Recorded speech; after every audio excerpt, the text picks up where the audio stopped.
Okay, everybody take a nice big deep breath and let it all go. I am here only to be truly helpful. I am here to represent him who sent me.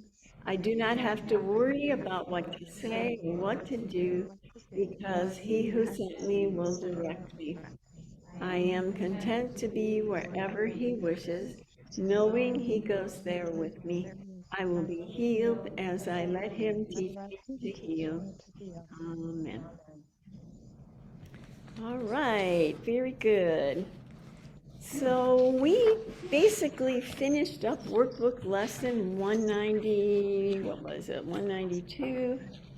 Yeah, 192, which was a book about, or excuse me, or a workbook lesson about forgiveness and what that all entails and what that means. Well, we were reading in one workbook lesson 192, but we're going to move on from there. So I'll let you know as soon as we move on to wherever we're moving to. So I'm going to actually start by reading a little couple lines from Ken in regard to what letting go means. And he says, and this is from the Journey Through the Workbook, this does not mean you commit to letting go of your ego, but simply look at what the ego is. Jesus only asks that you look. Do not seek to change, correct, or let it go. Just look, a process that will gradually end your ego identification. For the self that looks is not the self that is looked at. Thus is your identity returned to the decision-making part of your mind and always away from the ego. So when we're choosing to look, we're actually up here instead of identify with a character. Because I can't look if I am the thing that's being looked at. So just the very recognition that if I'm looking, I am observing what's going on in the puppeteer dream, I guess you could say. And our goal is to spend more and more time looking, because when we're looking, we're not being the character. I actually can do. Yes, and that's hard too. I'm not saying even that's easy, but yes. No, and I'm not, that's just a fleeting awareness for me because most of the time I think that I can change this some way, Yeah. somehow. Stop thinking. And let me see if I can mute everybody. Somebody's obviously, there we go. Can do. Yeah, That we can do. yeah, yep, And when I think that I need to stop choosing ego, I'm making it real. correct. And it's not. Yep. So we are going to go to text 142, paragraph 4. Page 142 in the text? Correct.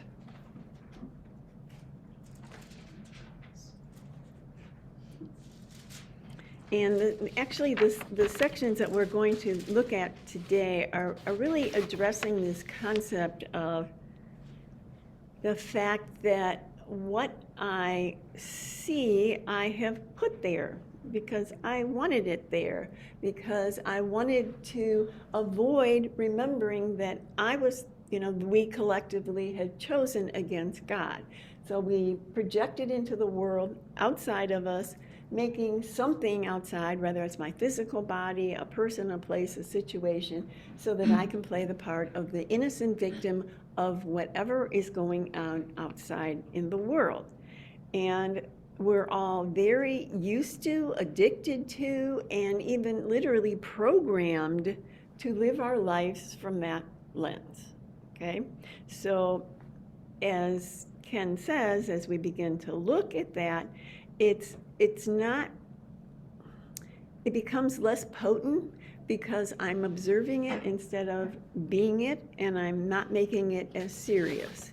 But part of what we're looking at is to see how often we're pulled into the illusion, and I have my little hero chart of, there's just so many ways that we get pulled into the world, whether it's a good thing or a bad thing.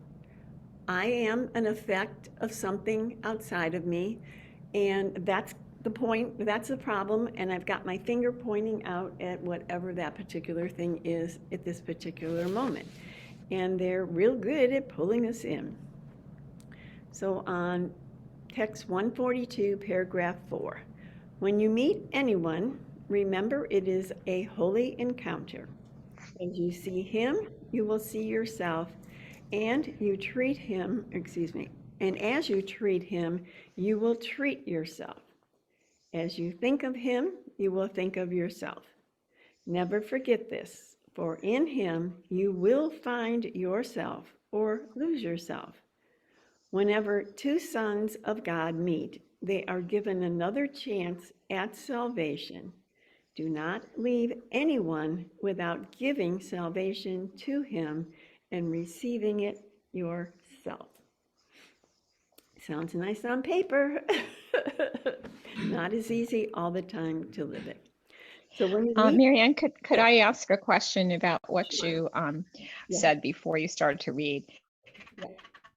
Go ahead. So whatever the thing is that we're looking at, whatever we're looking at and calling it something, that's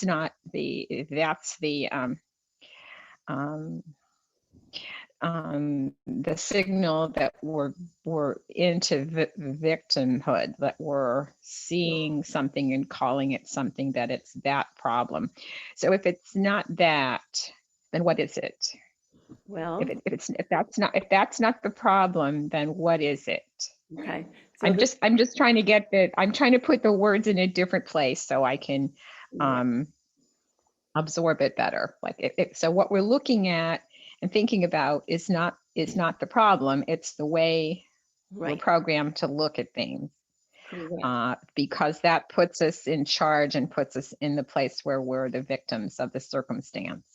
Correct. And we did that purposely to Yes. appear to be the innocent victim. And we've talked about the idea of this is the setup of the ego. But now we use the setup of the ego for a different purpose. And the purpose now is if I can be disturbed by anything, literally anything in the world, it's a representation that this is the thought that's running the show. And that's a wonderful awareness. I don't always like it, but it's a wonderful awareness because now I know what I'm up against. Because I thought I was the lily white innocent victim, and it's everybody else that's causing me all these difficulties. When in truth, it's exactly what I want to happen, not as Marianne, but as the Son of God that's camouflaging this storyline, because it keeps me in a place of being an innocent victim and not responsible for anything. That I'm not aware of myself And you can't use it. as victim. You can't use it. You have to give it to Correct. the Holy Spirit to use. So Okay. Marianne, Yes. Thank you. Marianne, so there's this concept of not making it real, but then Rose was just saying that you can't change it anyway. Right. So how do those two get resolved? Well, when you begin to observe it through the lens of the decision maker instead of the Jason, you start to become aware everything within this world is coming from the attributes of the opposite instead of for the sameness. And we start to become less and less pulled in and affected by what the ego represents because we're looking at it from a different perspective. So how do you, so is that the process of not making it real, by looking? Yes, and eventually you will begin to have an experience where you might want to attack somebody or be upset or whatever, and suddenly it'll go, oh, of course, that's what the ego's all about, and then it just falls away. Look and ask for help. That's Yes. all you can do. Yeah. Yep. Could you define salvation? Sure. Let me, Use that for the tax man I've seen it read. Yeah. Let me get the, if I don't fall off my chair, the definition from the glossary index. But basically, because we projected our guilt, sin, and fear into something outside of ourselves, using it to be the problem, when we then use it for the different purpose, this becomes my reminder of what's going on in my mind, which I'm totally oblivious to, because when we projected into the world, we drew this line that basically said, you will never, ever, ever remember where you came from. And that's good, because that'll keep this going forever. But let's look at what the actual definition is. All right, we got sacrifice, salvation. All right, so the atonement or undoing of the separation. We are saved from our belief in the reality of sin and guilt through the change of the mind that forgiveness and the miracle bring. So again, the word forgiveness in the Course is recognizing that what appeared to happen isn't real. Yeah. Salvation. Well, salvation is now I remember who I am as oneness instead of the separated little character here. And remembering we're all the same. And remembering we're all the same. And it's I would use a slightly different words. As we choose that, we will remember. It's not me remembering, just, because I know we can get caught up in words and whatnot, so. Yeah. Did that help? I know, it's a little tricky. But the bottom line is this, whatever it is, whether it's my physical body, a person, a place, an experience, is my salvation to go home, because this represents what I hid in my memory that I didn't want to look at. And so this is my gift, because if anything can take my peace away, it is reminding me this is engaged, not this. And that's the only way I'll ever know there's another choice, because I won't see that over here, I just see it over here. When I come across a sentence that has the Course terminology that I just don't get what it is, I just skip it. Well, I would say that's normal. Otherwise, you just add to your own confusion. Well, what I used to do, Russ, is when I was reading it initially, if there was a paragraph or a section or whatever that I didn't understand, I would put a little question mark next to that paragraph. And then as I read through it over and over and over, I can now oftentimes see that question mark and wonder, why did I put that question mark there? Because we can't digest all of this, the first round. It takes many, many moments of continuing to dig to understand on a deeper and deeper level. And then eventually all the pieces come together like a puzzle, and it makes a lot more sense. It came to me today that really I have to get like extremely good at waiting.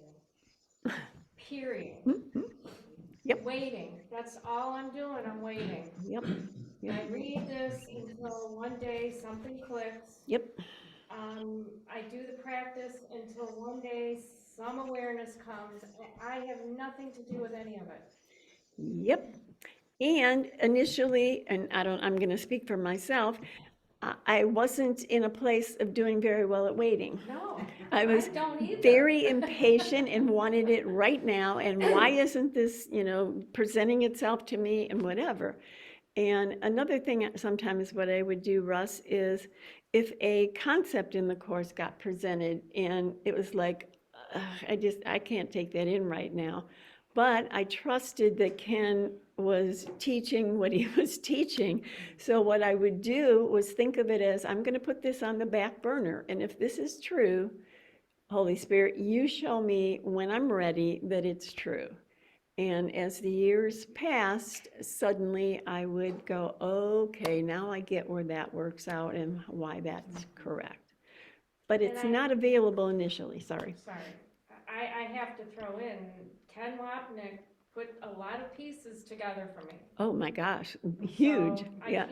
I can't say enough about listening to him. Can't. Yes, Yes. You know, the best thing I found is the journey through the text and the journey through the workbook Yes. to use as references when Yep. I'm reading this. Yep, it helps a lot. Because Yeah, Ken those are goes into invaluable. such detail Yep. and he explains everything. Yep. Yes. And being patient with myself. Oh, yeah. When I run into something I'm seeing, it's showing me just how thick, how deep I am in this. You know, I really think it's something that we can, you know, I can, Mhm. because that's the way it's taught in a lot of Right. other systems. Sure. You know, turn it over, Yep. let it go, and, Yep. you know, be free. Don't work that way. It's like we're clinging to let it go, let it go. And that's when Oh, you just sure, how no attached problem. I am to all this, and Yes. it- And it these, really- and the words of the Course are not at all ego-friendly. This is, nothing in this Course makes Mary Ann feel better about anything. It's the total opposite. And it takes a great deal for most of us to become accustomed to what it's really offering. And when you see the degree of self-hate. Oh my that's all I gosh, gotta yep, say. Okay, Mm-hmm. okay. yep. You know why you hide. Yeah, You absolutely. know why, it's so difficult. Yep. I mean, just to look at it and Yep. to see the hatred, oh my God. Yep, absolutely. So who are we hating? Well, the Son of God is, how do we want to say this? When the Son of God separated, he literally took on the total opposite of what he was. Okay, so he was love and peace and joy, connectedness, oneness. And much like if you think of a space person going out in his suit and, you know, exploring, and then somebody comes along and cuts the umbilical cord and he just fizzles away into sheer dark terror and the whole thing. And the guilt of knowing, or at least believing, that what we did by making that choice was killing off God to exist as a separated being. So that's the hate, the guilt and fear that we all subconsciously harbor. And, you know, that one workbook lesson where it says, I believe I am the home of evil, sin, and darkness. And if you knew who I was, you would recoil as though I were a snake. Well, most of us aren't aware consciously that that's going on all the time. But every time you feel bad, you feel less than, you know, somebody looks at you the wrong way and you're hurt, or somebody says something and it feels like you're being stabbed in the heart, that really represents just a little thin film of that being ripped away. And we know how, you know, how uncomfortable all those things are. And in the world of me, the separated character, the innocent victim, I don't like that. And the Course is saying, if you don't like that, there is another way, but you have to be willing to observe what you set up, because if we set it up so that we blame it on this character, they're the one that said that or did that or they acted that way, we never look far enough to realize that was the setup, that was the storyline that we wrote, and then we made ourselves the innocent victim character and somebody else the bad guy. It has nothing to do with this. It has to do with this choice. So we're not hating who we are. No. We're hating that piece. We're hating the thought that, you can put it this way, you're hating the thought system that you have chosen to identify with. We're believing something that is not true. Yes. And because we believe we're bodies, oftentimes we attach it to the character reference of my body, but that's not really where the problem lies. Nor does it lie in your brother who you think you hate because they said, did, or acted in a certain way. It's all coming from the mind, and this Course is all about which part of my mind am I addressing or aligned with. Right, so it's about getting off yourself and getting off somebody else and. Yes, yes, Where you wanna be, where exactly, you wanna live and practice from. absolutely. Two choices. To follow up with that question. Yep. This idea of we chose to separate from God. Yep. And kind of compare that with a tiny mad idea. When I think of it, I once heard somebody talking about A Course in Miracles on YouTube saying, you know, we wondered what it was like, what it would be like if we separated. Right. And apparently that happened instantly. So was it really a choice, Or we just Okay. wondered with an All right, idea? so and- technically, it began with, gosh, I wonder what that would be like. But when we took it seriously, we accepted it as our reality, that's when all the rest came with it. Oh, I Yeah. wondered, and then, okay, now I'm Yeah. being serious. Because at that moment, we already were looking at God through the lens of He's going to come and get me for what I did. Because the ego's attributes, I don't know if that's the best word, are to project onto something outside of me. God was now outside of me. So now I believe that God is guilty, sinful, and attacking, just like when I project it into the world, I make my brother appear to be the bad guy, and it's that character that I need to get away from. So now we're afraid to go back to God because He's not our friend anymore. That's a real serious problem. So then we're sitting over here with this horrific terror of not only what I did, part of the reason why we think we hate ourselves, because we believe we did this. The Course would say you really didn't do this, but we believe we did this. And so we have all this guilt, sin, and fear that we don't know what to do with. So the ego came up with this wonderful plan. I know, we'll dump it on somebody else. You can play the part of an innocent victim, and we got everything taken care of. Except for our entire world is a picture of what we projected out there, and we get very tired of dealing with all the people in our lives that we don't want to look at or we don't want to be around. So in my happy dream, Uh-huh. I don't know if it's in that section or not, but it's in my section. Speak up just a tiny bit because they probably can't hear you. I get all that. Okay. And then, okay, so now what's the next step? Like, is there talking about now how we practice the other, or we still have to hear that over and over and over again so that we really get that? Yeah, because we don't believe it. You know, how many of us have been in this group for 25 years? You know, here oh yeah, that's right. My brother is just representing what's in my mind. But as soon as somebody says something or does something or acts, or my body starts to fall apart, bam, I'm right back into the hero of the dream. And look what just took my peace away. And so, yes, we have to hear it over and over and over and over and over and over again. And we're being asked to observe how quickly am I slam dunked into, I'm this little withering something because of something that happened in the world. Well, what about the next piece, though? What about the next? Well, but the next piece begins to present itself. And think about those moments of asking or observing as priming the pump. If you've ever been out in the country, you prime the pump and prime, and it's like, well, I'm thirsty, and where's some water? And then eventually, it starts to reflect in your world. And so as we keep doing it, it will eventually catch up and reflect in the world. And you may have a moment where it's like, well, I didn't even ask for help, and wow, look at this cool miracle that just showed up, which is a result of all the times that you kept asking. That's the waiting piece. That's kind of the waiting piece, yeah.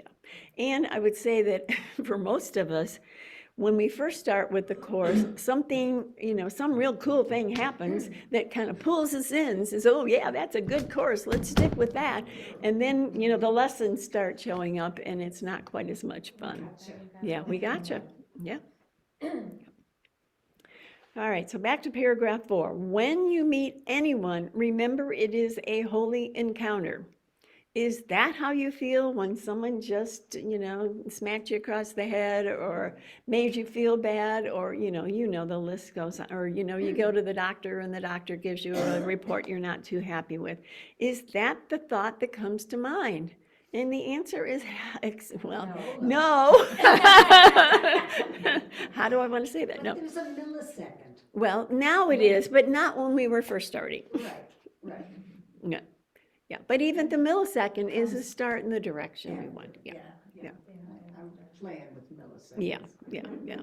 And this is, yeah, right. And it's like, Yeah. nope. Get away from me. Leave me alone. But at the same time, as we keep practicing what the course is asking us to practice, that millisecond lasts a little bit longer. We don't fall as deep into the hole. And yeah, they keep, and think about it as the ego's job is to keep you over here. Well, the ego's got all this, and this is just a small percentage of what the ego has to work on or work with. And the only answer over here is nothing happened. What good does that do me when I'm in the middle of some horrific experience that's happening in my life? I want to fix it, change it, make it better, call this person to make it go away, and all those things, which of course you should continue to do, whatever you have to do. But do we trust asking to see this differently is really all that I need to be doing? And we always want instant results, because we're an instant result world. I turn on that button on my TV, bam, there it is. Well, this doesn't work that way necessarily. And one of the reasons is, and there is a line in the course that addresses this, that if you saw the results of your choice, it could actually frighten you and bring you into more fear than you already are. So that's why sometimes those other miracles reflect all of a sudden out of nowhere because my resistance to the fear is down at that moment, and that allows that to come forth. Yep. So you're saying we get, I guess I'm experiencing, you start to get used to being slammed around, and you know what the pop-up place is. And that's what the progress is. That's the practice. You get used to it. You see that that's the process, and so then you don't, you're not so surprised or Think about literally our whole life, before you came to the course, and I know we're all practicing at different levels at this point in time, but, like something happens, bam, I'm in my attack mode or defense mode. It's automatic. yeah, As yeah. we keep doing this, it takes a little bit more to pull me in. So then the ego, which we've given it the power to do, says, oh, well, look, that thing that used to upset Helene isn't upsetting her anymore. Let's give her a little heavier dose. And bam, there I am again. And then you get a little okay with that, and then bam, it comes another way, or maybe two or three things, hit you in the head. And But it's you always, start. what do I want? And how quickly can I retrieve what do I want? Yeah, go ahead, Andrew. Yeah, I mean, you just start to learn that's the process, and it doesn't. So you're not looking at the thing that's happening as much as you are Right, at the turnaround place. You're looking for that spot where, how do I do this, instead of right. damn, why is this happening again? You're looking for the turnaround place. How can you be shifted out of this, and then that's like it like turns on. It's like a pivot point or something, Yes. instead of another thing to go through. Right, which brings us back to workbook lesson number 5, which is I'm never upset for the reason I think. Normally it's okay, it's this problem, and then it's this problem, and then it's this problem, and we just jump from one problem to the next. As you Yeah, start to realize this specific makes no difference. Am I at peace or am I not? If I've lost my peace, it always comes from this.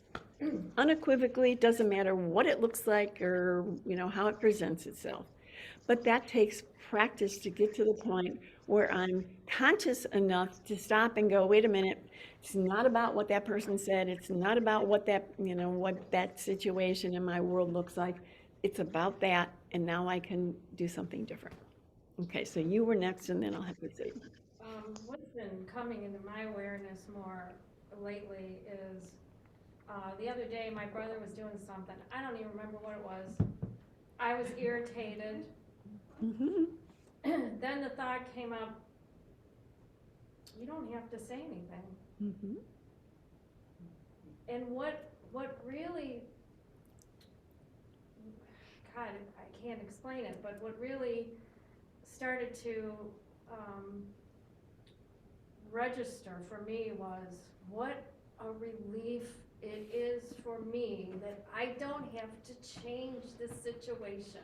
Or figure out how it should have been changed. Yes, I don't need to do anything, I said nothing, I mean, Yep. that to me is the gift. Very freeing. Takes us a long time to get to that Yeah. freedom, but it's very I'm freeing. not saying that happens. No, I I understand. mean, but it's just, what a gift. I Yep. don't have to, what a relief for me. I don't need to move, I don't need to Hmm. say anything, there's no effort that needs to be made here. And guess what? That really represents I don't have to be God anymore. Because when we chose to separate, we took on the throne of now I'm God and I have to be in control of everything. Wow, that just hit me. Yep. You know, the interesting thing is going through that is that switchover, there's this period, and I think this is what Andrea is talking about it, the pain thing, being with that painful switch of control or what is it, authority, whatever. Right. You go through this thing and it hits you so hard and you just want to move, you want to move so fast away from that. Yes. But developing something through again and again and again. And again and again. And again, and seeing, wait a minute, the scary thing that seems like it's just insurmountable, being with it. Yep. That's where I am, Yes. because I've always pushed it away, let me read something, let me do something to get me out of this. Mhm. But just being with it. Yep. Something else. And there's great power in that pause. In the pause, in that waiting, because that's what I'm running from. Yep. That pause. That Yeah. pause. Well, and keep remembering, we're literally addicted to this, okay? And the pause represents this.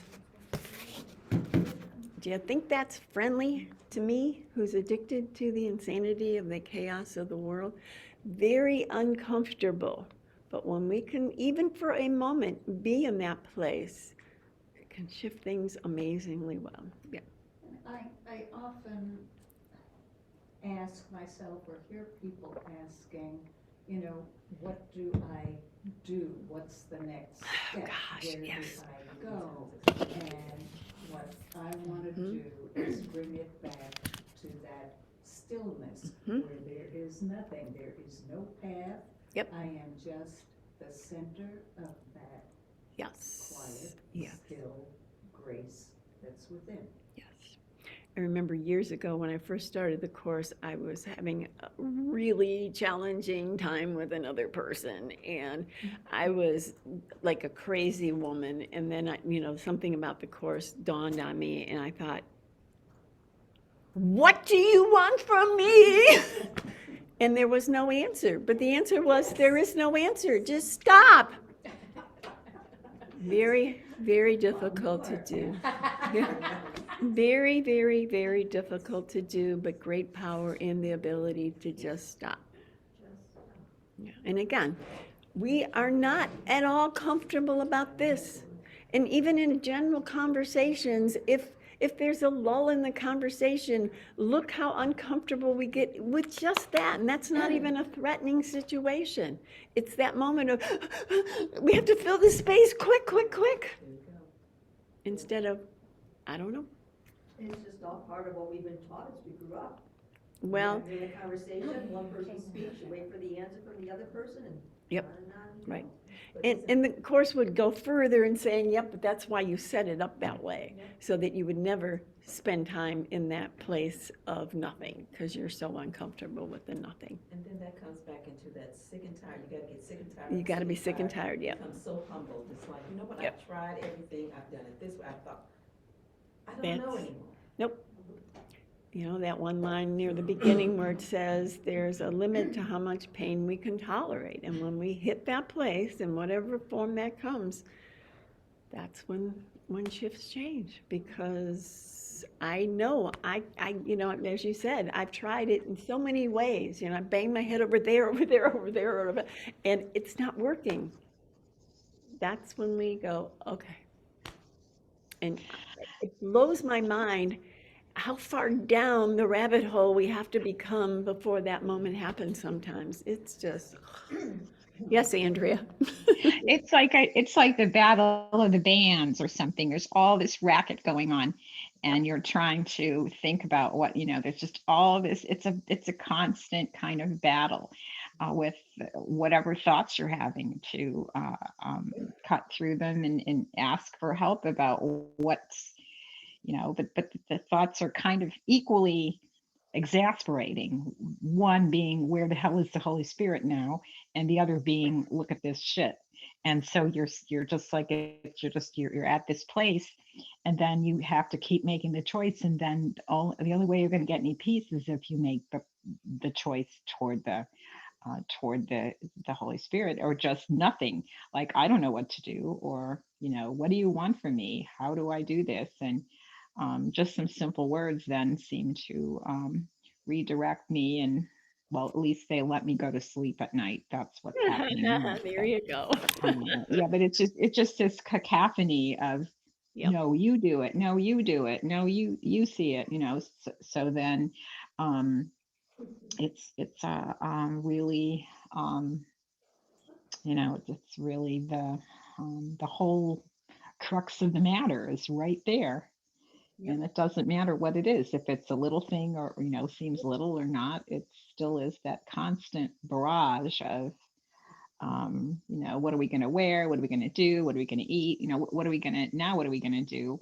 Yep. And to not have to be to be allowed to, I guess, let go of it is kind of like, you feel like you're privileged all of a sudden, that you have your, oh yes, I could let go of it, but dang, why did it take this long to think that? But then again, it just becomes like, you just get used to getting slammed around, and you just then there you go. So that's been the helpful part.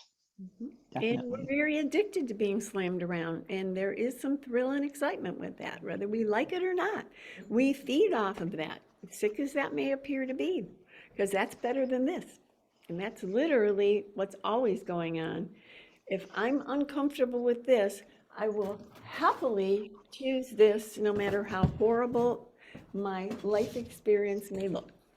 That's kind of sad, but it's the way we are. And we just need to keep looking at it and becoming aware of that. So as you see him, which is your brother, you will see yourself. As you treat him, you will treat yourself. And again, we don't believe that for a moment. We simply don't believe that yet, even if we consciously, intellectually are attempting to, wrap our heads around that. That is not your natural flow of your daily life experience. I don't look at my brother and say, oh, look, there I am again, and don't I love them? And that's not it. There will come a time when that will be it, but that's not where we're sitting right now. And yet he's trying to help remind us that that is a fact. It's not, these aren't just nice words on the page here. This is exactly what's going on, because the puppeteer who believes in separation has two puppets dangling off the strings. One's called Little Marianne, Innocent Victim, and the other one is called whatever else is out there. But they're coming from the same mind, from the same thought system. So it's not the puppet or the which puppet we're identifying with, it's which mindset are we identifying with. If I'm identified with the ego, I can't help but be coming from this. It's a no-brainer. No effort is required. So the only recourse we have is to become aware, did I lose my peace? Did I lose my peace again? Look what took my peace away this time. And again, it does not matter if it's, thank you, it doesn't matter if it is a broken fingernail or they just bombed your house. Now, initially, that's extremely difficult to take in, at least it was for me, but I'm either at peace over here or I'm not. And I can be at peace with having them bomb my house. So it's not that the house was bombed or wasn't bombed, because I think a lot of times people will say, well, if I keep doing the course, everything in my life is just going to be hunky-dory. This is a world of duality, kill or be killed, guilt and fear. What changes is your interpretation of the situation that's going on. And one sec, Jesus exemplifies this from his description of the crucifixion taken from the concepts of the Course. He knew no matter what they did to his body, no matter what they called him, what they did to him, he knew who he was. So none of that took his peace away. And he did not have his finger pointed at the people that were doing what they were doing to him. His response was, teach only love, for that is what you are. And at that moment, he was so completely aligned with this thought system, he could only see his brother completely through the eyes of love because he was looking through the lens of love. Now, obviously, I'm not there. Probably most of us aren't there, but that is the path, the journey, the direction that we are all capable of accomplishing. Maybe not in this lifetime, but the options are available. But that requires spending a lot more time over here, or at least in the decision-making observation mode, rather than the character that's, oh, poor me. All right, Kathleen. I'm a visual person, Mhm. and I apologize for this question. I'm sure you all know this. Can you speak up, answer. Kathleen? I said, I apologize for this question. I'm sure you all know this answer, and I'm the one that hasn't been here very much. So if I may ask this question. Absolutely. Because I'm a visual person, and this whole idea of the puppeteer, and I know you don't have your little puppet there. My question is the puppeteer, and there's me and the other person, and the puppeteer is doing both of them. Correct. Okay, so I'm over here. So,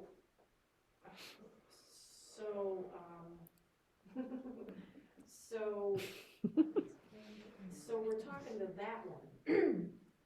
Well, Do you know what I'm I trying to think say? a better way to say it is to realize the only place anything can shift or change is if you realize the puppeteer is running the show. Kathleen and the other character are not running the show. The puppeteer is running the show. And when we've chosen for duality, the world will be expressed through the lens of duality. When we choose differently, or at least release our attachment to this, we are then aligned with the puppeteer that everything is the same instead of different. The puppeteer is not the ego. The puppeteer chooses the ego, right? Right. The puppeteer is the red dot, so Right. it's either choosing this or it's choosing this. 99.99% of the time, it's over here. Right. So you could think there's only one puppeteer, but he's either puppeteering over here or he's puppeteering over here. But there's no need to puppeteer over there. Oh, no, Right. Yeah. true. But within the illusion, Mhm. okay? Okay. Within the illusion, when we choose this, we will automatically respond out of sameness instead of differentness. Eventually, there is no puppeteer, there is no Mary, and the whole deal goes away. But, the happy dream would be, Helene's still walking around in the world, but she's being operated completely by this mind instead of this one. Yep. Does that help? Yeah, that's really interesting. So You're very interesting. it's really an awareness That's the only way out. where you stay in or practice staying and then wait. Mm-hmm. Yeah. So you have to wait And a great deal of, again, this idea of observing what's going on. See, we didn't realize the choice for separation brought us this. We thought we literally were an innocent victim of circumstances that happen in our lives, and I have no recourse, I have nothing I can do but yell and scream at this person once in a while, or whatever my form of dealing with that person might be. It never occurred to us that we're the ones, as the choice of the ego, that are running the show. totally oblivious because we drew this nice little line. Just like when we chose for the ego, we drew this line so that we would not remember who we really are. And Ken would often say, the number one most important thing of this course is to help you realize you're not mindless. You do have another mind, and it can be chosen when you're ready to choose it. So it's stopping, for me, it's stopping the fight. It's stopping the fight. Well, when you get to the point where you get tired enough, play the game, I don't know. Yeah. You give up. Little story, Mm-hmm. but I think it helps. Sure. One day I was out watering my grass, and Yeah, right. This is this was when we had some grass. When it was green. I was watering the grass, and the family across the street, they have 3 daughters, husband, wife, and the daughters are like 17. I mean, and then the grandparents always come over and work around the house. The grandmother it was 100 degrees that day, and the grandmother's out there pushing the lawnmower in the front lawn, cutting the grass. And I'm outside in my front lawn watering, and so I'm at the point as a decision maker, and right away, the ego's getting the flamethrower out. I love that, I yep. want to, go across the street and knock on the door and say, what the hell is wrong with you girls? You should be out here cutting the grass, not your grandmother. So initially, that's the ego thought that's running through my mind. And it took a second or two, and then I thought, there's another way to look at this. There's another way to look at this. And what teacher am I using to see this situation? Mhm. So initially, it's always going to be the ego, I think. Oh, Whenever yeah, you're not, it's your pretty peace- automatic, yeah, Whenever your peace is taken away, it's always the ego. right. And then it occurred to me, this is a projection that's coming from my mind that sees this situation that the grandmother's cutting the grass and she shouldn't be. So there's the judgment. And the girls should be. And the girl should be, right. So that's part of the ego stronghold is it's always a judgment. Yep. I have a judgment of this, a judgment of that. There's the ego.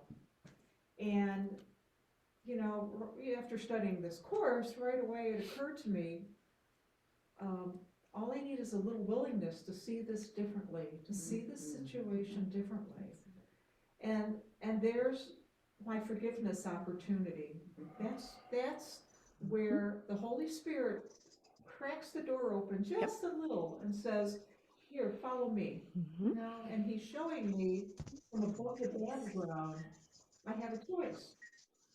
Do I want to see it through the eyes of the ego, or do I want to see it through the Holy Spirit? Yep. And I thought that, and all of this in my mind is taking Yeah, a few just a seconds, moment, yeah. because I've Sure. been studying the course a while, so it's Sure. taken just a few seconds to process. And then I mean, would you say that got your attention? That's what got your attention, that things are not going well. Andrea, she wasn't quite done with the story, so, Andrea? Oh, I'm sorry, okay. Yeah, okay. Oh, okay. so No, just the the way it occurred to me, okay, the 3 steps of forgiveness, and it, that is really helpful for me. Yep. Again, so I'm seeing the projection out there, and so I have to forgive myself for that projection. Yep. For the projection that I put out there, and then seeing that projection and realizing it isn't real. Yep. This whole thing isn't real. And at that, I just turn it over, and Jesus retranslated that whole situation. Correct, right. And and it wasn't one try though. I had to go back in my mind probably, I remember 5 or 6 times. Yep. I kept saying, Jesus, let me see this differently. Jesus, let me see this differently. And I knew in my mind this is just a projection coming from my mind. I'm making this whole story up. Yep. And it isn't real. And I can see peace instead. You know, and it's like the Course always says, do you want to be right or do you want to be happy? Well, Always. if I'm coming from the ego, I want both. I want to be right and be happy.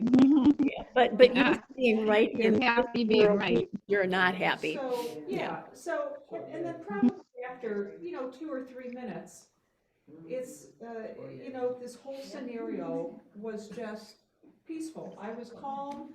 I had Yep. no judgment about it. Yep. The grandmother just kept cutting the grass and I kept watering, and I was just very thankful that, it didn't happen immediately.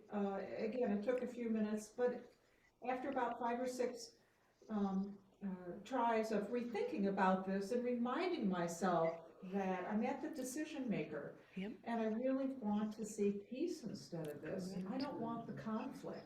Yes.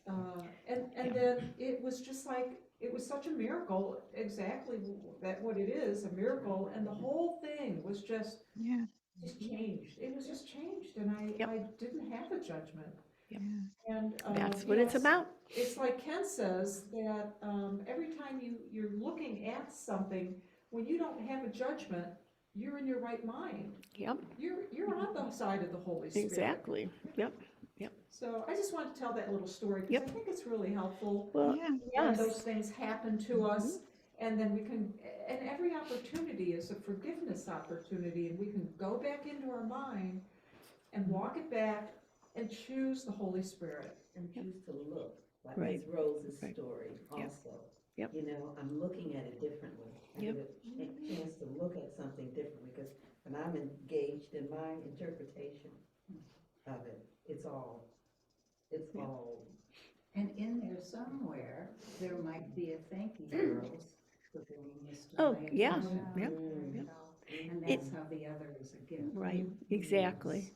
And I think the That's beauty road to of salvation. this story is this wasn't an earth-shattering experience, okay? And yet, watch how the judgments come into play, and I think, basically I'm playing God. I think I know. And maybe grandma says, girls, play in the house or whatever and do something, cook dinner, because I love to do the lawn. We don't know. Right. I had no idea, and I could not possibly have all the information needed to Exactly. make a judgment. Exactly. Yeah. Yep. All right. Follow up on that? Sure. Okay. So, I'm just curious. I love that whole explanation, it was a wonderful story, I'm like, everybody said It's about true, it. too. Yes, but now we have, I should say it wasn't you looking at it, it was maybe somebody who maybe cuts the grass a lot, maybe he's very strong, don't know. Now, would it have been appropriate for that person to walk across the street and say, can I be of assistance? Or is it better to see it differently, not judge, because we get some kind of a judgment if you walk across the street and say, do you want assistance? So what is the scenario there? Well, with that, it's like we have to take ourselves with where we are. And maybe with where you are at that moment, going across the street and asking if you could help would be where you were. But just be aware, keep observing. Look at how I think I need to be in control of the world. And if I still need to be, go for it and smile at it and go, that's what I need. That the person who sees it and goes and offers assistance maybe is trying to control? Oh, gosh, yes. And has a good excuse I thought to. you asked, do you need assistance? That was taking the control away. No, be aware that the desire was there before you walked across the street. Yeah. All right, very interesting. Yeah. Well, just this afternoon, why I seen Rose over there shoveling the snow, and I'm thinking, I'm a man, I should be shoveling in the snow instead of Rose. Yep. This all goes through my mind. Exactly. And that's a good example too of how we feel guilty because I should be doing Right, I that. should be the one And shoveling. no, probably you wouldn't be the one to do it. And by the way, thank you to Rose and to Marianne who dug out some of the walkway so you guys could go through. because when Rose and I arrived, we had to climb through snow that was this deep. So thank you both very much. Appreciate it. Made it a little bit easier for us. So with that, I think we will take a break for 10 minutes and sing happy birthday to the special birthday boy today. Woohoo!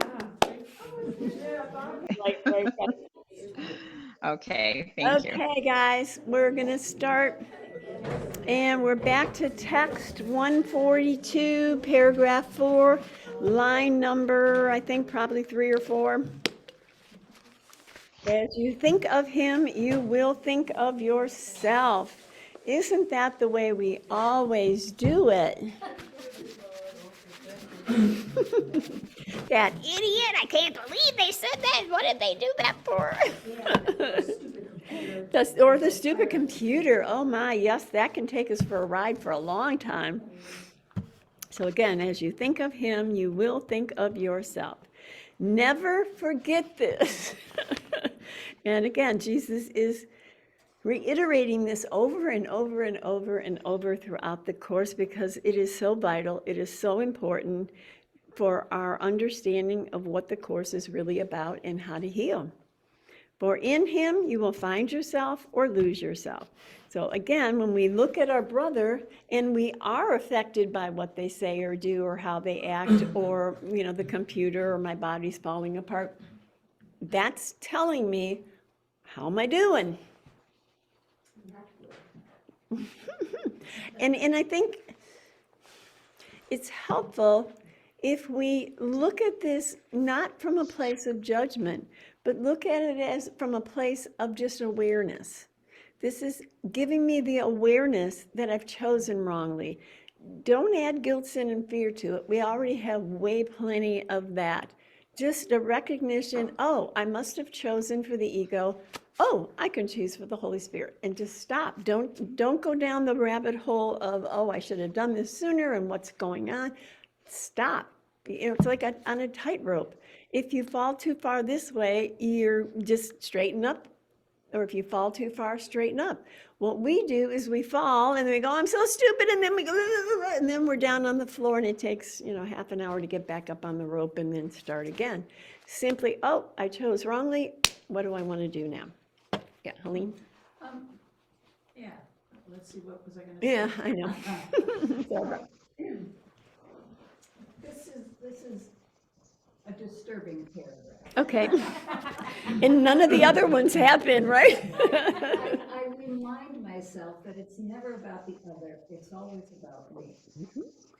Now, somebody who shall be nameless. His first name starts with. It's sort of a, Rhymes with. nothing I would ever do. Oh, never. And, my response was, because it was an agreement I had made, I went, oops, sorry, and I fixed, whatever it was. Well, wouldn't you know that scene came up again this morning? So there is something else for me to learn here. And what it is the Course offers me two ways to look at my brother. He is either giving love or asking love. My Exactly. response was defensive. Yep. The ego is the first one to speak. Yes. So this morning I had a chance to correct that. And I think the more gentle we are with this process of recognizing, oh, I did it again, and not beat ourselves over the head, the more quickly we can come to that place of that just becomes the flow. And it's so beautiful when that does happen. Yeah. And that's how I got to my millisecond stuff, because that happens so damn fast. Oh, unbelievably fast. Yeah. Ego is like always one step ahead. It appears to be one step ahead. Well, I always like to think of the ego as the evil twin who knows literally, absolutely everything about you and will use it against you because that's its job. And again, we have given it that power to do that because of the choice of wanting this in that initial point of decision, when we did take it seriously. But we now need to flip it around and question, what do I want now? And, I think the beauty of the practice of this is you do begin to realize how much quicker you do bring it back to, oh, that's not what I want anymore. And those beautiful, wonderful people in our lives that are our salvation are just there to nudge us along. And after we get over the first 30 years of practicing the course, and we start flipping it around and, using that brother as just a simple reminder, and then we use it to turn around, it's a beautiful thing. Well, my brother was a hot water tank that exploded. Oh, those are fun. Hot water on. Oh, it's kind of cold. I guess it's kind of cold outside, so it's kind of cold for a long time. I'll let it run. Never got warm. So I just put it right out of my mind, and going out the door and going someplace. My other Course of Miracles. And going, and I hear this water running. That's the last thing you want to see or hear when you're a homeowner. I'm thinking I should have signed those letters sent from the water department about paying for a main line or whatever it is, an extra bunch of money a month. I'm thinking, oh no. Okay, so I go downstairs, yes, the hot water tank is leaking water everywhere. And so what do? I call my friend Tim, who I haven't talked to in about 9 months. He's the repair person, because I haven't had a problem in 9 months. I live in Oklahoma now. Did you call me first and see if it was okay? Send me a picture of his house. It's a lot longer here. But then I called the next person who I knew wouldn't call me back. I was able to tell you in college, make friends with a plumber, electrician, carpenter, plasterer. I mean, really, you just, when you find it, just remember me. I'm your friend. But, so then finally I had to call my neighbor, my brother. I don't like calling him. Because I call him too much, I think. But there's no too much. It's just in my mind. So he came over and he said, okay, Zia, look at my face and goes, this is not really a problem. This is just a shopping issue. Shop for a water tank. And in the end, I didn't have to even do that. I just gave him the money. He shopped for the tank, got his buddy to come over to help him disengage and to bring the new one down, and then he put it in, and he charged me $200. Oh, wow. Great. Yeah, All right. I got it done for less than $1,000. Great. And I had the 1,000. Woo, yeah. So so we always have this choice. How am I going to think about something? Yes. How am I going to be with something? Right. What am I going to say about something? And who am I going to take with me when I walk through what I am going to do with whatever I'm going to do? Yeah. I mean, it's like having a flat tire. You can have a flat tire, call AAA and have them come out and fix it. Or you can have a flat tire and kick and scream and yell and call all your friends and whine and moan, and then call AAA and have them come out and fix it. And if you need to go through the process of kicking and screaming now, that's where you are. Yeah, and it's fine, because we have slips. Yes, indeed we do. Just occasionally. Yes. Exactly what it is like we are. Exactly, yeah. Yep.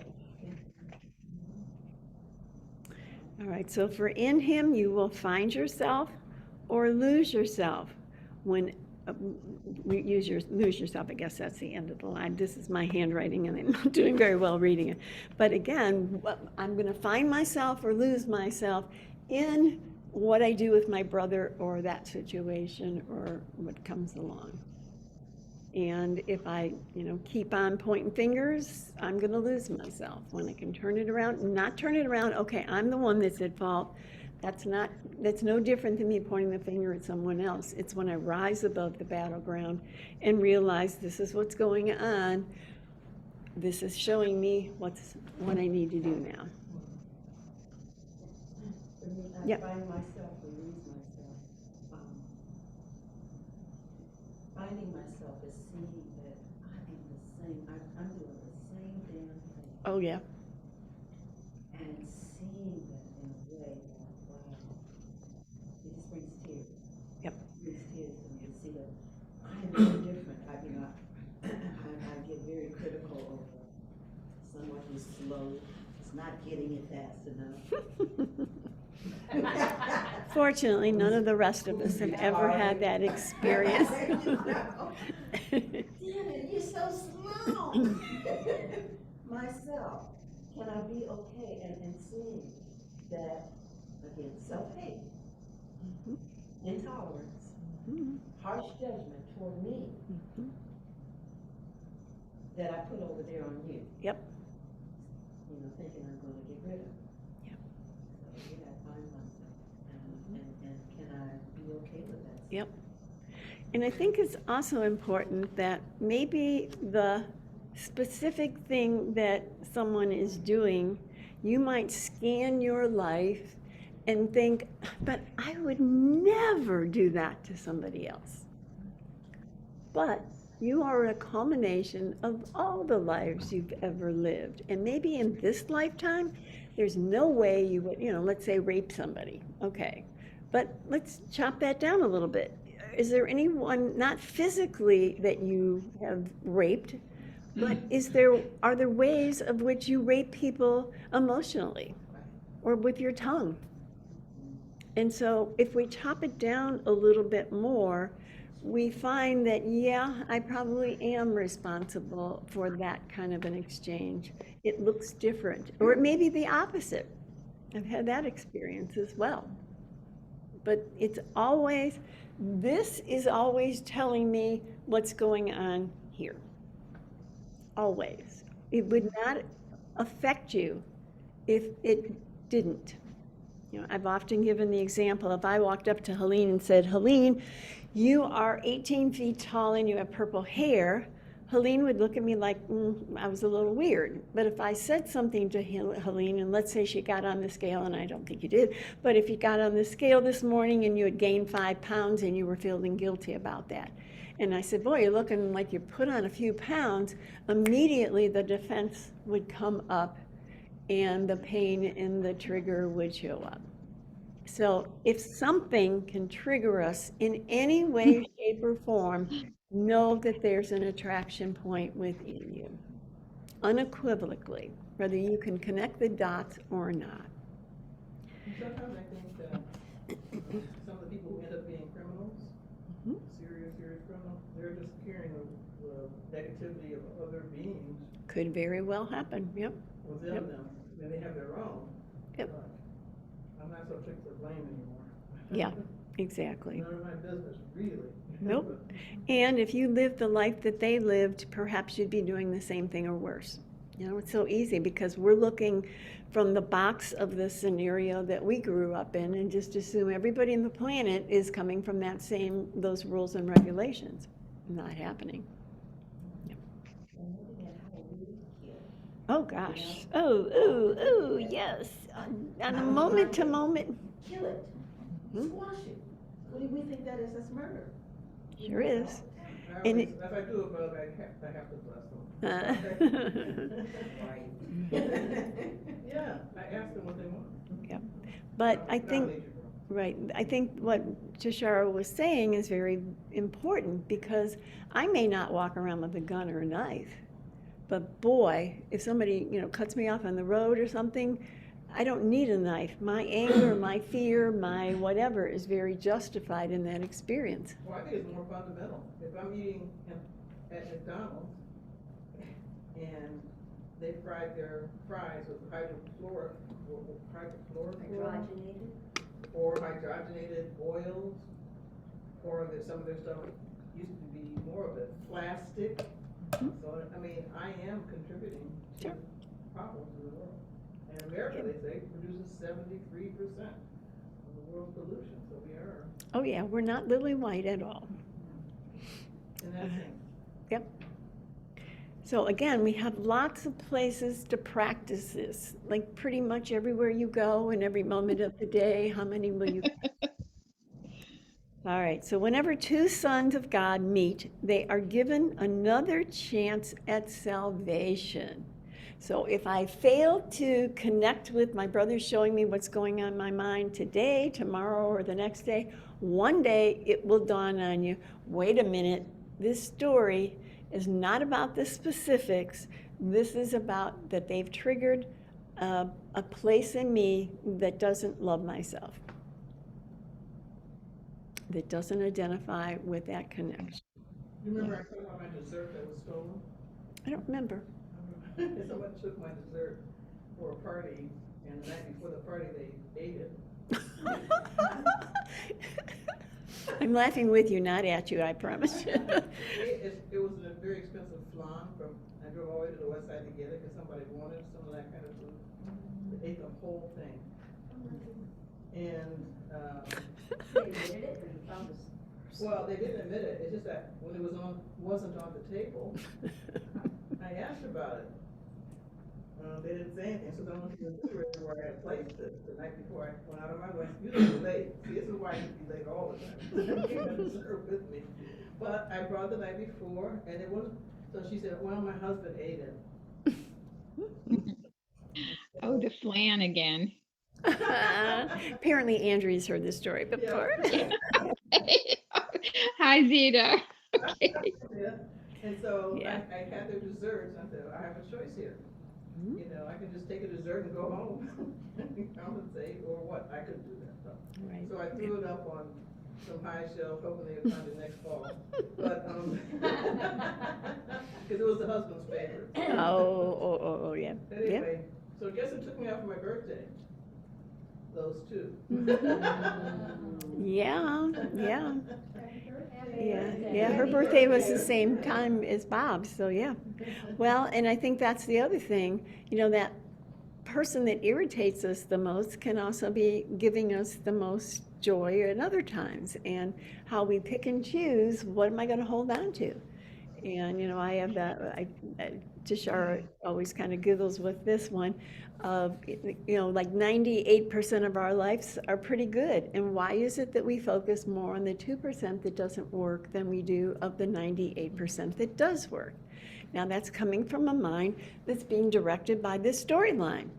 The Course talks about the idea of the ego will send out these little, what's the word? Feelers. Feelers, thank you, feelers, to find that little scrap of, something that it can be upset with. And that's how the brain is literally programmed to look for those. So again, so much of what our practice of observing is to become aware of what the ego has been programmed to do.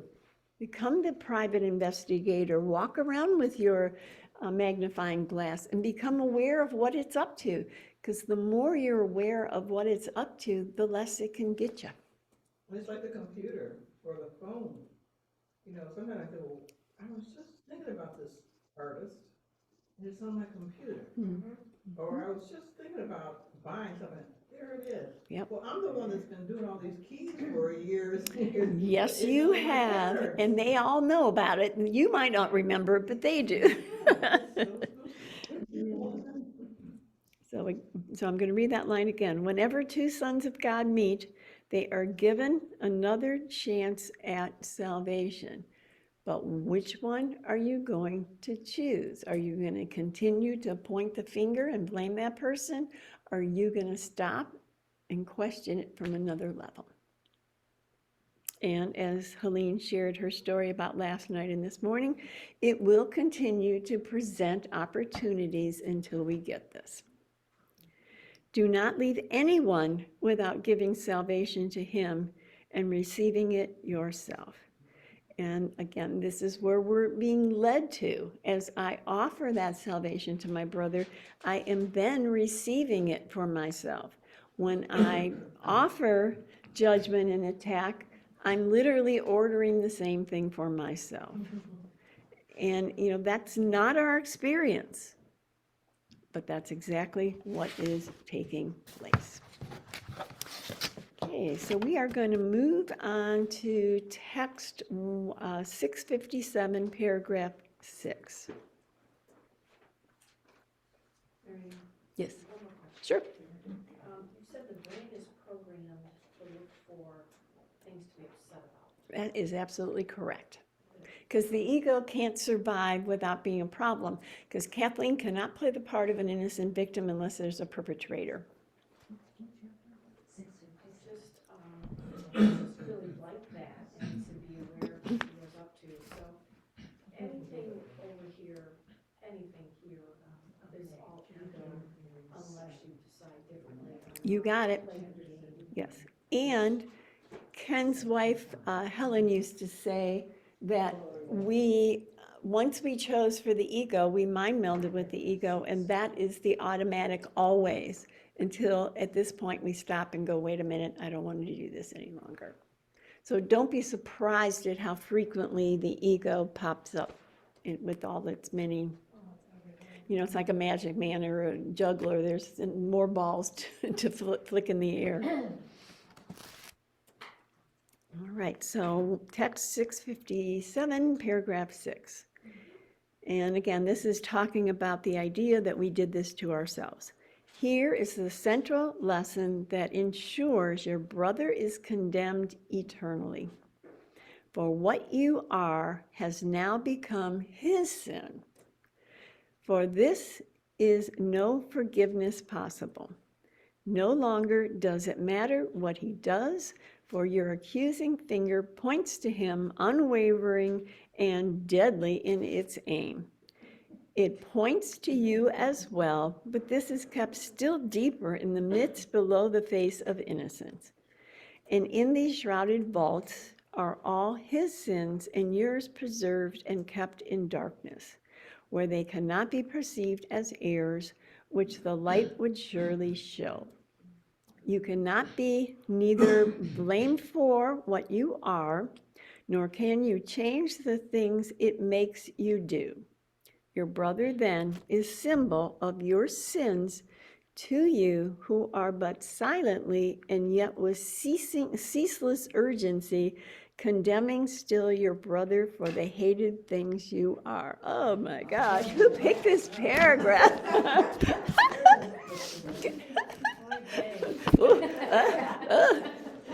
And before we go on, Helene, I know you said you did not like that last paragraph. Did we address all that? Was nothing compared to this one. It came up again.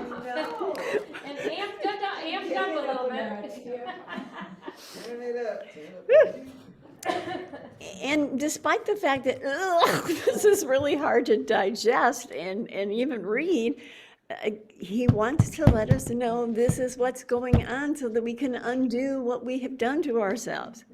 So he's speaking here. Here is the central lesson that ensures your brother is condemned eternally. Because as long as I play the part of an innocent victim, not being aware of what set it into motion, this game will continue to be played out every moment of your life because it's a setup of the ego. And in order for me to be an innocent victim, I gotta find a perpetrator. It doesn't matter what form it comes in, there is something out there that if it wasn't for that or them or the situation, I could be at peace, which is, from the perspective of the Course, a total lie. If you had peace, it wouldn't matter what was going on the outside. Okay? I know, not the best news for the ego. For what you are has now become his sin. And what we are is a son of God that believes he's separated from the love of God, has no identity with the love of God, and so makes up this story that makes me appear to be the sweet little innocent victim, so somebody else becomes the sin instead of me. But none of this is real, okay? This is just the experience we're having because we continue to insist on choosing this instead of this.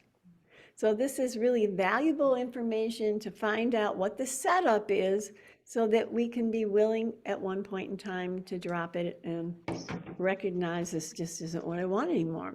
The cost is too high, as Rose often shares. May I dare go back to what you said? Sure. If at peace, would it matter what is going on the outside? Correct. Part of me understands that completely. I'll play the devil's advocate here, which my girlfriend loves to do. What if you saw somebody being hurt? If you're at peace, it doesn't matter what is going on the outside. What about that situation? If you could intervene, if you could do something soon. Okay, there's nothing wrong with you intervening or doing anything. It's just that you will know unequivocally this is not real as I understood it was real before I was in my right mind. So there would be no attachment to the outcome. Correct. So if I'm helping somebody and I'm coming from ego, God, I gotta get them help, they gotta get better, all of that stuff. And look at how going on. wonderful I am because And I am. And I'm in charge here. Yeah, Or, I call an ambulance or whatever it is, and if the person dies, there's no attachment. And how I react tells me where I'm coming from. Okay, so I liked your example, call an ambulance, that sounds like a good idea, if someone's being. Sure. But you're not, but what you have to focus on is not what's going on out here. How am I reacting? Am I Yes. upset? Am I scared? am I at peace? All of that. Yep. Tells me who am I listening to? Am I listening to this one? Because if I have no reaction, but I still call an ambulance. Oh. You call Yeah. an ambulance, I just know that, I get it, thank you, that Right. helps a lot, Yeah. actually. It's like it's no different than having breakfast. Yeah. Yes. Doing the next best thing. And I would say in any circumstance, if you get that, kind of gut wrenching terror, discomfort or whatever, there's a really good chance you're coming from your ego. Versus, as Rose was saying, you very methodically do what you're supposed to do, or what you're directed to do, I guess you could say. But it's not this chaotic, oh my gosh, kind of thing, which is where most of us come from. And I think, so often we will read sections that talk about the idea of, you'll go back to the nothingness of which you really were or whatever, which is kind of threatening and terrifying for many of us. But what really starts to happen is you start to react from a peaceful place, and you do what you do. And it's not all wrapped up in all this other extra stuff. And that's really quite a gift in my book. Well, that sounds wonderful, actually. Yes, I agree completely. And it doesn't mean that I have to condone. No, exactly, yeah. And obviously, let's say it was somebody hurting another person, and that doesn't mean that person shouldn't go to jail. Right. But I'm not doing it out of hate or malice or any of those things. This person is, not good for society. We need to, put him somewhere where it would be safer for him. And don't pretend this, okay? This is really, really, really, really, really important. Don't pretend yourself out of this. Really look at where am I coming at this moment. Acknowledge it, become aware of it, and go, oh, well, that's where I'm coming right now. But open the door slight. Holy Spirit, I want to see how I can respond from who you are instead of what I'm playing. Or align with your will, whatever words you want to use for that. Okay, sure. Again, for what you are has now become his sin. And what are we? The Son of God who believes he's separated from God and thinks he's a piece of shit and there's no way that anything could love him. And so we self-create ourself as a sweet little innocent victim to make everything else look like the problem. And I sometimes give the example, if I'm a little kid and I go into a candy store, steal some candy, run home, put it in my drawer, and the police come to the door, and I say, no, it wasn't me, it was Kathleen. And they take Kathleen, and they go to Kathleen's house and put her in jail. I got away with it, but I know that I'm the guilty one. Well, see, we always know we're the guilty one on a very, very, very deep subconscious level. And that's why when somebody looks at me, wrong or yells at me, I just fall apart because I know within me, this is what I've done and it's not a very good thing. Yes. So what is the point of continuing to play there? Whether I realize, whether I get that it's all projection, like why keep playing there? Because you believe it intellectually, but you don't believe it. And you keep playing until you've exhausted every possibility in the ego, yes. And we're terrified of And we're that side terrified, of the yeah. charge. So we keep this going out of that fear. Yeah. We don't want to know who we really are because then this goes away. Yeah. This is who I think I am. Not I'm just physically, but terrified, right. emotionally and all the other. All my memories and every person I've ever known and I was listening to Krishnamurti this morning Yeah. and he was talking about death. And it's just, I lose all of my possessions, I lose every person I've ever known. It's everything that I think is making me comfortable, which is a lie, but I believe that. And I don't want to lose it. Yep. And when any aspect of that is still intact, it means I don't really want this. I can sit here in my chair and say I want this, but the facts are, whichever one of these two is more in line, it's what's going to run the show. And just be aware. You don't need to, I can't change that. Yeah. I can't change that fear. I can just be aware of it and ask for help. Yep. That's it. And some of the mystics look at it a little differently, but it's the same thing in the end. Listening to Bruce Lipton and Dispenza and others, they say that as you meditate, as you go in silence, as you practice as best one can being on the other side there, that you're building up another structure. And this has been the home. This is default. Gradually, there's enough energy on the other side to make different choices. And I think that's exactly what practicing the Course does for Right. us. It's just opening up. I was watching, and I think I've said this story before, but an episode of Young Sheldon, and his mother's a Bible thumper, and the daughter is praying to Jesus to win her game and pass her test and all this stuff. And her mother says to her, we don't pray to Jesus for things. We pray to Jesus to develop a relationship with him. And that's what we're doing here.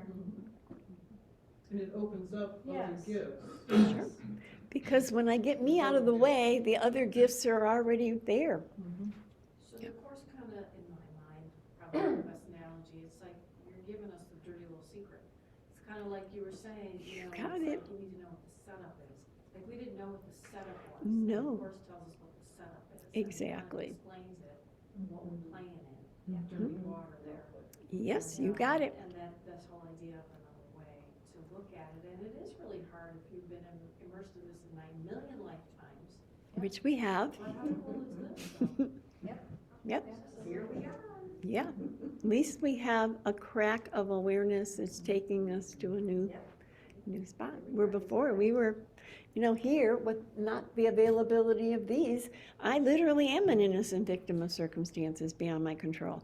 And even to the point of, as we popped into this world, we were all vulnerable, and without the care of another somebody, we would have all died. So, talking about the storyline feeding the belief system, unequivocal, till you realize there's something else going on. All right, so when you look on your brother as the one with the sin, for this is no forgiveness possible. So in other words, you cannot ever come to forgiveness, real forgiveness, as explained in the Course, as long as you're making your brother the problem and making him, or giving him your sin so that you can play the part of an innocent victim. No longer does it matter what he does, for your accusing finger points to him unwaveringly and deadly in its aim. So it doesn't matter what form it comes in, as long as he's the one and not me. And in the process of our observation on a daily basis, watch how quickly that finger's out there and we're giving it to him instead of ourselves. And the more we can do that, the more you start to realize, oh my gosh, I play this game all freaking day long. And have since day one. And it doesn't matter if you're the rapist or murderer, or if you're a nun in a secluded, cloistered place. The same game is being played. Because it's coming from the mind. It's not about the specifics of the world. And if you spot it, you got it. There you go. And look how, the Course even talks about the idea of, I as Mary Ann can sit here and say, well, I don't like this, whatever scenario is popping up in my life. But on some level, I cherish the fact that this shows up. Because without that, I cannot be the innocent victim. Now, again, this is very much on the subconscious level. And, how could we have ever figured that out? We come into this world going wah, wah, and we never stop. And we never stop, yeah. Yeah, we control it a little bit maybe, Yeah. but it's the same old, same old, same We old. dress it up. Yes. Well, Roberta Grimes, I listen to sometimes, she says that, we come in, like you say, crying, but we're crying because we just left where we were, and it's like, why did I do this again? Oh my goodness, I want to go back. So. Yeah, but the Course would say we did it again because there was something here we still want. Okay. Yeah. We still think there's something of value here. It points to you as well, but this is kept still deeper in the midst below the face of innocent.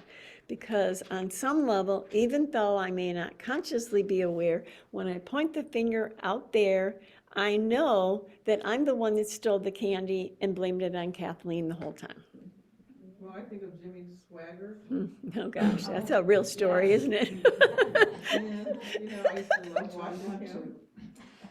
And they would say what the sins were and all that, and then you pull the curtain back and you see other things. Or somebody just want to do critical race theory because that points the finger some other way, and Yes. we're all dodging a bullet. Yes. Some sense or other. Right, Yeah, what's behind the right, curtain.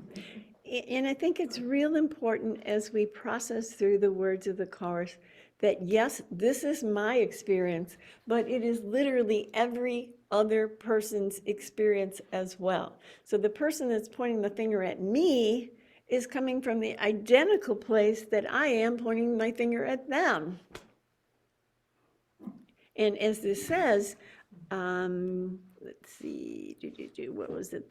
It points to you as well, but this is kept still deeper in the midst below the face of innocence. So underneath the concept of the innocence is this hidden other little lie that says, I'm going to get away with this and you're never going to figure it out, nor am I.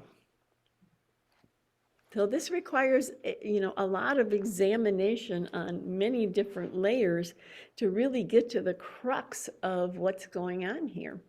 And the whole time, I thought I was a sweet little adorable innocent victim, and I have to look at this shit and be excited about it. Not very ego-friendly at all. And in these shrouded vaults are all his sins and yours preserved and kept in darkness, where they cannot be perceived as errors, which the light would surely show. And once again, I don't want to find out this, because if I find out this, I will realize that it was my setup. I don't want to find that out. I want you to be the problem. You're so conveniently located. And, the parts that you play are so amazingly well done.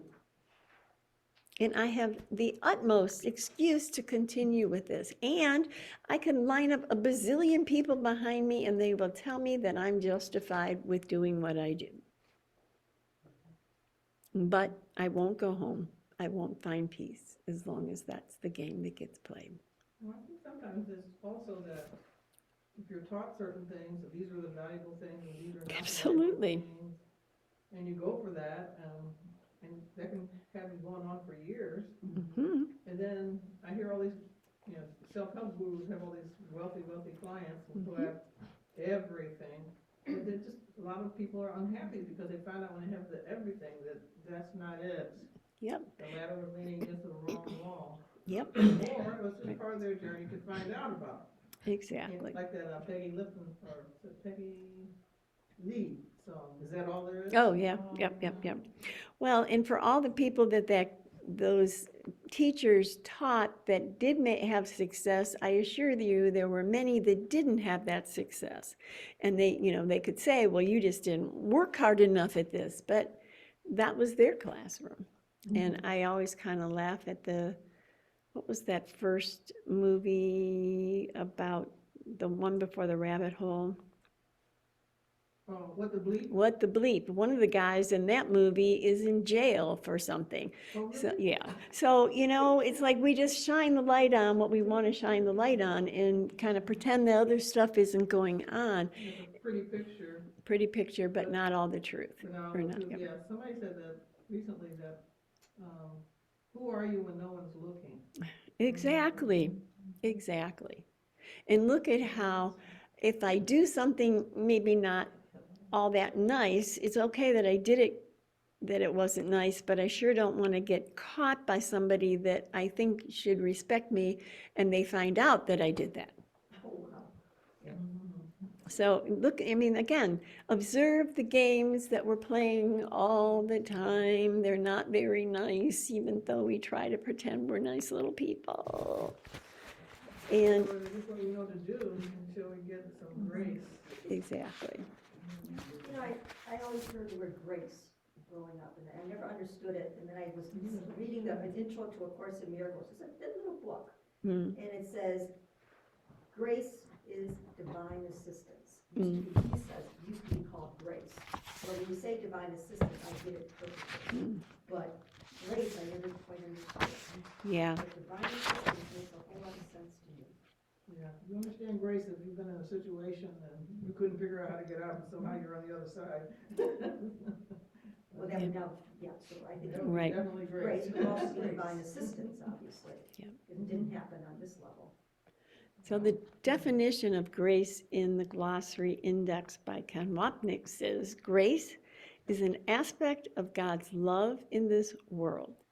It is our natural state as spirit, awareness of which is returned to us when we complete our lessons of forgiveness. So again, doing the forgiveness brings the grace because of the choices we are now making.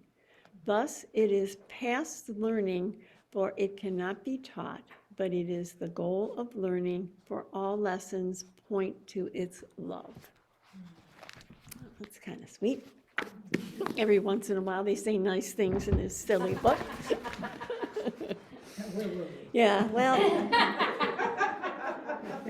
Well, it's grace to be sitting in a room with people. who's got well, some- absolutely, or grace that we found this stupid little book. But, yeah, yeah.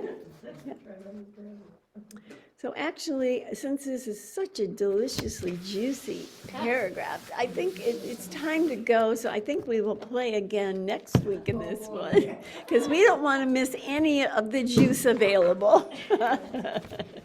Now, that's a heavy duty, baby. Okay. So we will say our closing prayer. So take a nice big deep breath and let it all go. Forgive us our illusions, Father, and help us to accept our true relationship with you, in which there are no illusions and where none can ever enter. Our holiness is yours. What can there be in us that needs forgiveness when yours is perfect?